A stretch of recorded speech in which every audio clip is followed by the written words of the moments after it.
Winter में पहने जाने वाले कपड़े मोटे और साथ यूज़ होने वाली एक्सेसरीज़ बल्कि स्टफ्ड और वॉल्यूम में ज़्यादा होने की वजह से समटाइम्स एक ही वार्डरोब में जहां समर स्टफ़ इजीली ऑक्यूपाइड था, इस स्पेस में विंटर स्टफ़ को ऑर्गेनाइज करना थोड़ा मुश्किल हो जाता है। सो इन टुडेज़ वीडियो विंटर में यूज़ होने वाले कपड़ों की फोल्डिंग टेक्निक्स के साथ साथ रेंटर फ्रेंडली और स्पेस सेविंग आइडियाज़ शेयर कर रही हूँ ताकि कम स्पेस में ज़्यादा से ज़्यादा आइटम्स आप डिस्प्ले और ऑर्गेनाइज कर सकें। So without skipping let's dig into the video.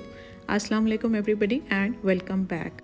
जब हमारे पास हैंगिंग स्पेस लिमिटेड हो और हमें आम यूज़ होने वाली शर्ट्स, ट्राउज़र्स, पैंट्स के साथ साथ विंटर स्टफ़ जैसे jacket, sweatshirts, sweaters, waistcoat या फिर ड्रेस कोट वगैरह हैंग करने हों तो इस तरह से फुल लेंथ में हैंग करके हमें नीचे की स्पेस भी नहीं मिलती और ऊपर से भी सारी स्पेस ऑक्यूपाइड रहती है। और इस तरह से हमारे जो बल्कि और मोटे स्टफ़ जैसे जैकेट, स्वेटर्स वगैरह होते हैं उनको हैंग करने के लिए प्रॉपर जगह नहीं मिलती। तो इसके लिए सबसे पहले तो मैं इसको आपको बताऊंगी कौन कौन से हम ऑर्गेनाइज़र्स यूज़ कर सकते हैं, इस हैंगिंग स्पेस को हम कैसे स्पेयर कर सकते हैं अपने बाकी स्टफ़ के लिए ताकि हर चीज़ ईज़िली ऑर्गेनाइज्ड रहे, हमें ईज़िली अवेलेबल रहे। सबसे पहले तो जो स्वेट शर्ट्स यूज़ होती हैं ना उनको मैं इस तरह से हैंग नहीं करती। और इसी तरह से ड्रॉअर के अंदर जो हमारी एक्सेसरीज़ होती हैं, जो टोपी, कैप्स वगैरह, हमारे मिटन्स, ग्लव्स, सॉक्स वगैरह इस तरह हैज़र्डली पड़े हों तो कोई भी चीज़ हमें टाइम पर मिलती नहीं, कोई जोड़ा प्रॉपर नहीं होता। तो सबसे पहले इस ड्रॉअर को सारे को मैं खाली करूँगी और इसी तरह से जो हैंगिंग स्पेस है ना उसको भी एकदम खाली करूँगी। फिर ज़रा मेरे पास स्पेस सामने आएगी कि जिसको मुझे ऑर्गेनाइज़ करना है। तो इसको मैंने खाली कर लिया और ड्रॉअर मेरे पास दो हैं, एक तो ये नीचे का ड्रॉअर है और एक अभी जो ड्रॉअर खाली किया है। खाली करके सबसे पहले तो ड्रेस शर्ट है उसको फोल्ड करने का आपको तरीका बताती हूँ। इसके आप फ्रंट के ऊपर का या नीचे का एक आप बटन बंद कर लें, सारे अगर नहीं बंद करने तो आप इसको इस तरह से फ़ोल्ड कर लें। ये एक आम मेथड है जिस तरह हम नॉर्मली सारे ही फ़ोल्ड कर रहे होते हैं। तो बस बाजुओं को लेंथ वाइज इस तरह से फ़ोल्ड करके और इसको इस तरह से हम अरेंज कर लेते हैं। ये तो है एक मेथड, लेकिन दूसरा एक और मेथड है बहुत इजी और बहुत इफ़ेक्टिव। आप कोई भी फ़ाइल ले लें, कोई भी आप कार्डबोर्ड का पीस ले लें, कोई बच्चों की बुक ले लें पतली सी और इस तरह से बाजुओं को फ़ोल्ड कर लें। सेंटर में आप कार्डबोर्ड रख कर बाजुओं को फ़ोल्ड कर लें। इस तरह से आप इसको फ़ोल्ड करें और फिर आगे से इस तरह से अंदर की तरफ टक इन करके तो ये पीस फाइल का निकाल लें। आपकी शर्ट एकदम अच्छे से ऑर्गेनाइज हो जाएगी। एक और तरीका इस तरह डायगनली बाजुओं को रख के फिर दोनों तरफ से कॉलर की तरफ ले जाएं बाजुओं को और दोनों तरफ फोल्ड करके शर्ट को, तो इस तरह से आप अपनी शर्ट को अरेंज कर सकते हैं। एक और तरीका ये है कि शर्ट के बाजुओं को डायगनली रख के ना इस तरह से बस आपने कुछ नहीं और करना, दोनों तरफ से फ़ोल्ड कर लेना और फिर इस तरह से आप फ़ोल्ड कर लें शर्ट को, तो शर्ट बहुत अच्छे से ऑर्गेनाइज हो जाती है। तो सारी शर्ट्स को इस तरह से डिफरेंट मेथड्स के साथ मैंने फ़ोल्ड कर लिया। आपको जो भी अच्छा लगे आप कर सकते हैं। ये ऑर्गेनाइज़र मैंने खुद से DIY किया हुआ है, इसकी वीडियो का लिंक मैं डिस्क्रिप्शन में ऐड कर दूँगी, you can check it out. तो इस तरह से ये सारी शर्ट्स इसके अंदर ऑक्यूपाई हो गई, हैंग करने की ज़रूरत नहीं पड़ी, सामने नज़र आ रही हैं। कोई भी आप पिक कर लें, कौन सा कलर है हमें चाहिए वो हमें ईजिली मिल जाएगा। अब चलते हैं पैंट्स की तरफ। तो डेनिम्स को इस तरह से फ़ोल्ड करके फिर इसके पांचों को फ़ोल्ड लगाएं, फ़ोल्ड करके इसके अंदर टक इन कर दें और इसको डबल फ़ोल्ड दे दें। बस जी, आपकी डेनिम जो है बिल्कुल परफेक्ट हो गई। दूसरा तरीका ये है कि इस तरह से आप पांचों को तय लगाएं एक तरफ से, फिर दूसरी तरफ फ़ोल्ड कर दें, फिर दूसरे पांचे को तय लगा के उसके अंदर टक इन कर दें। ये भी एक बेस्ट तरीका है डेनिम को फ़ोल्ड करने का। कोई दूसरी पैंट भी आप ले सकते हैं। सारी इस तरह से करके जो भी मेथड आपको अच्छा लगे। ये भी मैंने खुद से DIY किया हुआ है। कार्डबोर्ड का बॉक्स, उसके ऊपर शीट चढ़ाई हुई है और फाइल सिस्टम के अकॉर्डिंग मैंने जितनी भी डेनिम्स और पैंट्स थी उनको इसके अंदर अरेंज कर दिया वर्टिकली ताकि सामने नज़र भी आती रहें और ईजिली पिक भी हो सकें। तो ये ज़बरदस्त हो गया।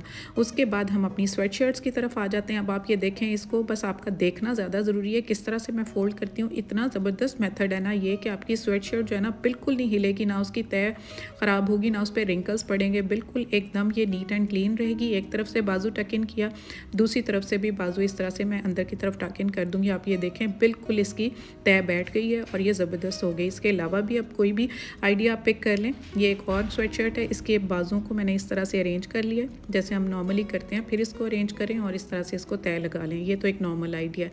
उसके बाद एक और आइडिया शेयर करती हूँ स्वेट शर्ट्स के लिए। इस तरह से डायगनली हमने बाजुओं को किया और उसके बाद इसको फोल्ड कर लिया जैसे हम नॉर्मली शर्ट्स को करते हैं। तो ये भी बेस्ट रह जाता है इनको फोल्ड करना। उसके बाद ये नॉर्मल तरीका है जो हम करते हैं शर्ट्स को, तो इनके बाजुओं को लंबे रुख रख के ना तो इस तरह से रिंकल्स नहीं पड़े होते और हमारी स्वेट शर्ट्स बिल्कुल क्लियर रहती हैं। उसके बाद ये बड़ा बेस्ट तरीका है, इसको इस तरह से बाजू को फोल्ड करके फिर उसको कॉलर की तरफ किया, जैसे हम ड्रेस शर्ट को कर रहे थे, बिल्कुल इसी तरह से स्वेट शर्ट को भी कर लें तो इस तरह से स्वेट शर्ट भी बहुत अच्छे से ऑर्गेनाइज हो जाती है। अब इस तरह से हमने सारी शर्ट्स को ऑर्गेनाइज़ कर लिया। इनके लिए मैं एक और ऑर्गेनाइज़र, ये मैंने दराज से ऑनलाइन बाई किया था, बहुत अच्छा रह जाता है। इसके अंदर मैं इनको फिक्स करने वाली हूँ क्योंकि सारी हैंगिंग स्पेस तो हमारे पास इतनी है नहीं कि हम इन सबको हैंग करें। तो हम इसको फोल्ड करके इस तरह से रखेंगे कि इनके ऊपर रिंकल्स भी ना पड़े, ईजिली पिक भी हो जाएँ और सामने नज़र भी आएँ। उसके बाद हमारी हुडीज़ आ जाती हैं, इनको इस तरह से फ़ोल्ड कर लें, बाजू को फ़ोल्ड कर लें। उसके बाद ये हुडी का ऊपर का जो कैप का एरिया है उसको फ़ोल्ड कर लें और फिर नीचे से फ़ोल्ड करते हुए ना बस इसके अंदर आपने इसको टक इन कर देना है और आपकी हुडी बिल्कुल फिक्स हो गई। इसको बिल्कुल हैंग करने की ज़रूरत नहीं पड़ेगी। नेक्स्ट आइडिया देख लेते हैं। उसमें भी बाजुओं को इस तरह से फ़ोल्ड किया हमने, उसके बाद इसकी हुडी को अंदर की तरफ किया और फिर बस इसको तय लगा दी और तय लगा के एंड पे टक इन कर दिया। उसके बाद नेक्स्ट आइडिया ये है कि इसके बाजुओं को ऐसे फ़ोल्ड करें अब आप और इसको इस तरह से फ़ोल्ड लगाएं दोनों तरफ से और इस पीछे से लाकर और इसकी हुडी को इसके ऊपर फिक्स कर दें तो बिल्कुल ये कहीं नहीं हिलने वाली। एक और आइडिया है, इस तरह से इसकी हुडी को पहले अंदर की तरफ फिक्स करें, बाजुओं को इस तरह से करें, फिर इसको एक फ़ोल्ड लगाएं, फिर दूसरा फ़ोल्ड लगाएं, बाजू को एक को टक इन करें, दूसरे बाजू को अंदर की तरफ टक इन करें एंड यू आर सॉर्टेड। बिल्कुल सबसे बेस्ट तरीका ये है कि हुडी बिल्कुल नहीं हिलती। इसके लिए भी एक ये मैंने ऑर्गेनाइज़र ही मंगवाया है, बहुत बेस्ट है। इसके अंदर इस तरह इसको वर्टिकली इनको रख दूँगी, ये सामने नज़र आएंगी, इनको भी हैंग करने की ज़रूरत नहीं है। अब ये जो हमारी पफ़र जैकेट्स होती हैं ना, इनको भी इस तरह से हैंग हम नहीं करते, हम इनको इस तरह से नीचे से फ़ोल्ड देते हैं पहले, तकरीबन इसके बाजुओं तक ला के ना मैंने फ़ोल्ड दे दिया है। उसके बाद ऊपर से ना इसका एरिया जो है इसके अंदर मैं टक इन कर दूँगी। कितना सिंपल है ये, और ये हमारी पूरी फाइल की तरह एडजस्ट हो गई है, बिल्कुल भी इसको हैंग करने की ज़रूरत नहीं है। जो जगह बची थी हुडीज़ के साथ, उसके साथ मैंने इसको अरेंज कर दिया है। तो बस अब देखते हैं आगे कि हम अपनी जो नॉर्मल शर्ट्स हैं उनके साथ क्या करते हैं, क्योंकि जब हमने हैंग करनी है ना नॉर्मल शर्ट्स, उसके लिए छोटा हैंगर यूज़ करें रादर देन बड़े हैंगर के। इस तरह से जो हम नॉर्मली तय लगाते हैं लगा के सेंटर में रखें और फिर उसके बाद हमारी ये जो हैंगिंग स्पेस है ना बहुत बचने वाली है। बिल्कुल छोटी सी स्पेस ये लेगा। अगर हमारी ड्रेस शर्ट्स भी है तो उसको भी इसी तरह से दोनों तरफ से बाजुओं को वर्टिकली रख के फिर इसको फ़ोल्ड लगाएं, फ़ोल्ड लगा के सेंटर में अब आप अपना हैंगर रखें और ये आपकी हैंगिंग स्पेस कितनी बच जाएगी और ये ज़रा सी स्पेस ऑक्यूपाई करेगी, कोई रिंकल्स नहीं पड़ते, बिल्कुल सही रहती हैं।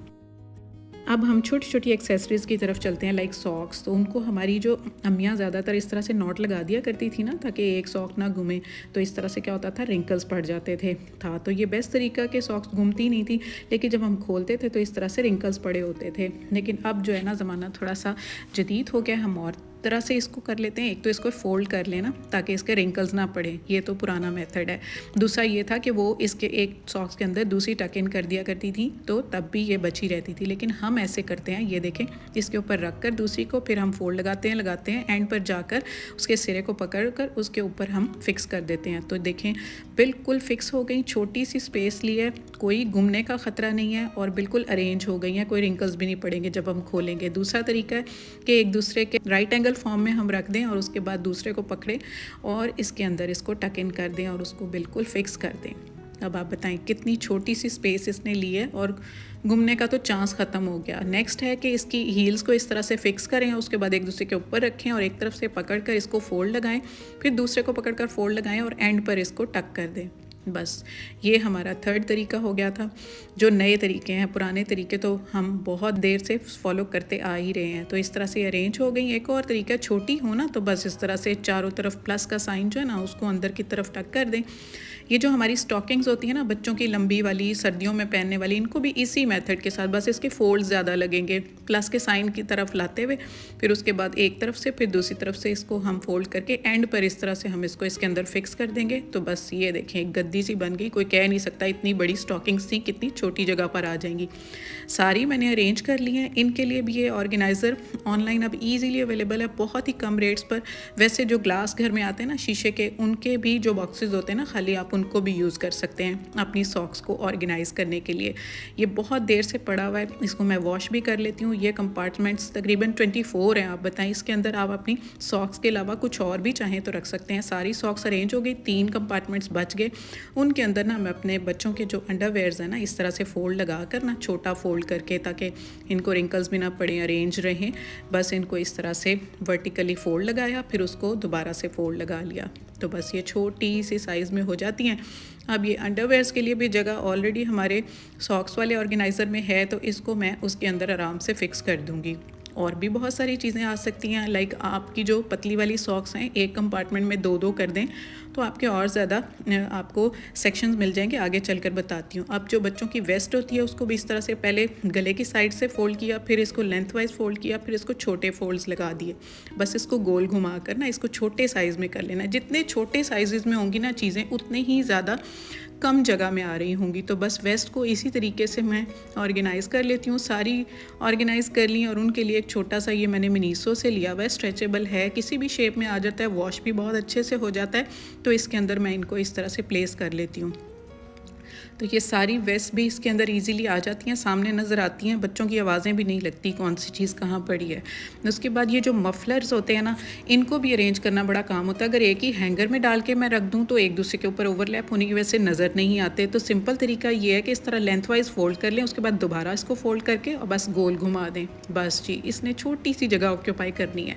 तो इसी तरह से दूसरे बाकी के जितने भी हैं ना उनको भी इसी तरह से मैंने अरेंज कर लिया है। और इस तरह से जो सारे मफलर्स हैं ना, आप देखेंगे कि बिल्कुल थोड़ी सी जगह ऑक्यूपाई करने वाले हैं। और इसको मैं रखूँगी कैसे, इसके लिए भी एक ऑर्गेनाइज़र मैंने DIY खुद ही किया। ये मेरे पास एक मेरा शर्ट का इनर पड़ा हुआ था, बस उसको मैंने यूज़ किया क्योंकि कपड़ा जो है ना कार्डबोर्ड के ऊपर फिक्स करना बहुत इजी होता है किसी भी ग्लू के साथ ना। तो वर्टिकली इनको मैंने प्लेस कर दिया, सामने नज़र आ रही हैं। एक छोटे से बॉक्स में 6 मफलर्स जो हैं वो अरेंज हो गए हैं।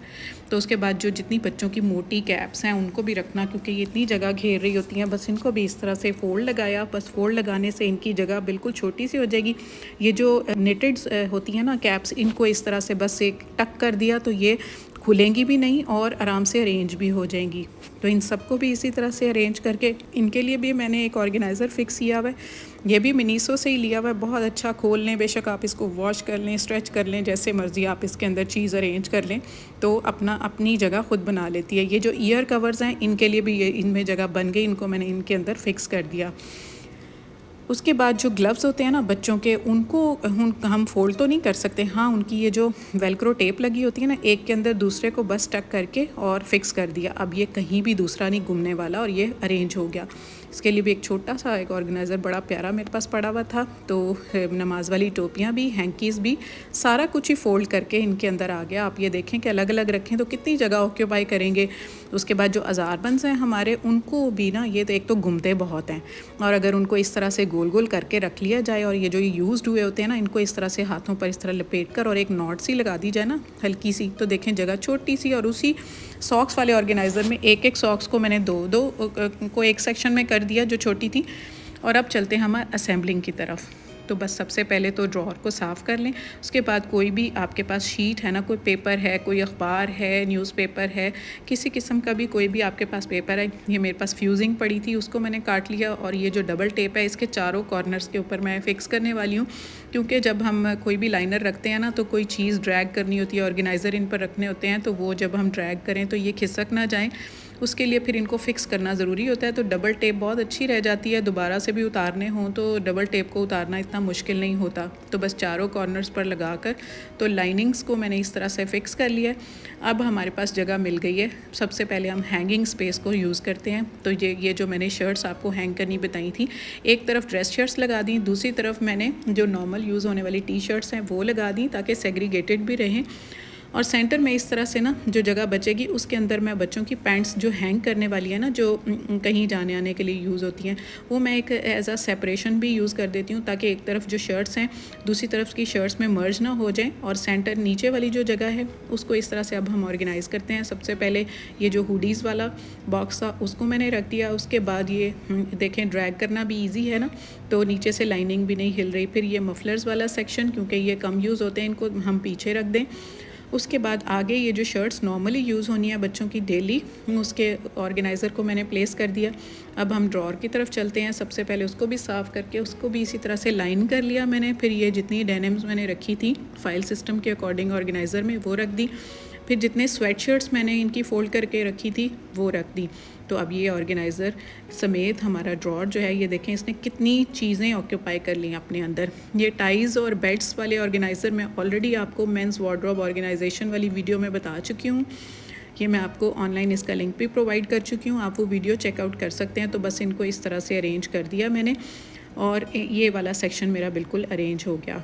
और आप ये देख रहे हैं कि पहले क्या हाल था और अब क्या हाल है, कितनी जगह भी हमें मिल गई है। ऊपर से शर्ट्स जो हैं वो हैंग हो गई हैं, नीचे का एरिया हमें मिल गया है। साथ वाली जो थी जैकेट्स वाली और मोटे स्टफ़ वाली, उसके अंदर सबसे पहले तो मैंने ये वेस्ट कोट्स इनकी रख दी। इनको अगर हम फोल्ड कर देंगे तो इन पर रिंकल्स पड़ जाएंगे और ये फॉर्मली यूज़ होनी होती हैं शलवार सूट्स के ऊपर। उसके बाद जैकेट्स को भी फ़ोल्ड नहीं मैं करती, उनको सिंपली हैंग करती हूँ। और उसके बाद ये बफर जैकेट्स हैं उनको भी हैंग करती हूँ। जो ड्रेस कोट्स होते हैं या तो उनको इस तरह से उनको मैं उनके कवर के अंदर रखती हूँ या फिर उनको हैंग करती हूँ। लेकिन ड्रेस कोट को हैंग करने के लिए इस तरह का मैं हैंगर यूज़ करती हूँ ताकि इसके ऊपर रिंकल्स ना पड़े और एकदम से ये परफेक्ट रहे, क्योंकि ये कभी कभार पहनना होता है। तो इस सेक्शन में ना बस ये जैकेट्स और ड्रेस कोट वगैरह और वेस्ट कोट इनकी ना मैं स्पेयर करके हैंग ही करूँगी। यहाँ पर मैं कोई भी चीज़ फोल्ड नहीं करूँगी।